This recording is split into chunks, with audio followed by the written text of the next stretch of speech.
என்னது கறி வாங்கினா 1 கிலோ பிரியாணி அரிசி ஃப்ரீயாக தர்றாங்களா? எங்கே தராங்கன்னு பார்ப்போமா? அன்பு உறவுகளுக்கு அன்பான வணக்கம். இன்னைக்கு காலையிலே கறி வாங்குறதுக்கு பைய தூக்கிட்டு ஜம்முன்னு கிளம்பியாச்சு. பைக்கை தூக்கிட்டு அப்படியே ஆலந்தூரை நோக்கி நம்ம பைக்கு போகுது. ரைட் ஹேண்ட் சைடு அந்த மீன் கடையை பார்த்தீங்கன்னா இன்னைக்கு கூட்டமே இல்லை. என்னப்பா இது அழகாக மீன் வாங்கியிருக்கலாமோ அப்படின்னு யோசிச்சுட்டு அப்படியே போயாச்சு. அப்படியே புழுதிவாக்கம் மெட்ரோவில் அப்படியே லெஃப்ட் எடுத்து அப்படியே ஆலந்தூரை நோக்கி அப்படியே ரவுண்டான பக்கத்தில் போயாச்சு. வண்டி செம்ம ஸ்பீடு மாப்பிள்ள காலைல 7 மணிக்கு. ஏன்னா வேலைக்கு போகணும்ல, நேரம் ஆயிட்டுற அப்படின்னு ரவுண்டானால அப்படியே ரைட்டை எடுத்து போட்டுட்டு அப்படியே லெஃப்ட் ஹேண்ட் சைடு பார்த்தீங்கன்னா கிரிக்கெட் வேறு லெவலில் விளையாண்டுட்டு இருந்தாங்க. எப்போதுமே நம்ம கறி எடுக்க போகும்போது ஒரு 10 நிமிஷம், வரும்போது 10 நிமிஷம். கண்டிப்பாக நம்ம இப்போ விளையாட தான் முடியாது, விளையாடுறதையாவது பார்ப்போம் அப்படின்னு நேரம் பார்த்துட்டு கிளம்பிட்டேன்.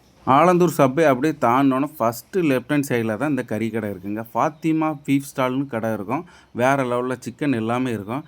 நம்ம போனோன்னே என்ன போடுங்கண்ணே ஒரு 1/2 கிலோ கறின்னு சொல்ல, போனோன்னு நம்மனே பிரியாணி அரிசி தந்துட்டார். இன்றைக்கி ரம்ஜானில் வேறு லெவலு அப்படின்ட்டு நம்மளும் கிரேவி வைக்கலான்னு பார்த்தா, இன்றைக்கி தலைவர் பிரியாணி வைக்கையே வழி திறந்துட்டாரா அப்படின்னு நம்ம போனோன்னு கறியை வாங்கிட்டு, கறி எல்லாமே ஃப்ரெஷ்ஷாக கிடைக்கும்.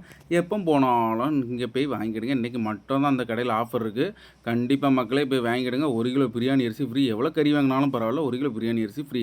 ஜம்முன்னு என்னடா சின்ன பை தானடா எடுத்துகிட்டு வந்தேன். கையே ஃபுல்லாகிடுச்சு. அப்படியே போய் வண்டியில் மாட்டிட்டு வெளியே போய் ஃபோட்டோ எடுத்தாச்சு. எந்த கடையில் ஆஃபர் கொடுக்காங்கன்னு தெரியணும்ல மக்களே, அதுக்கு தான் வெளியே போய் உங்களுக்காக இந்த ஃபோட்டோ எடுத்தேன். ஜம்முன்னு நான் வண்டியில் மாட்டிட்டு வீட்டுக்கு கிளம்பியாச்சு. வேலைக்கு நேரமாயிட்டு மக்களே. நீங்கள் ஆலந்தூர் பக்கத்தில் இருப்பீங்கன்னா கண்டிப்பாக இந்த கடையில் போய் இன்றைக்கி கறி வாங்க. Okay bye. Please subscribe my channel.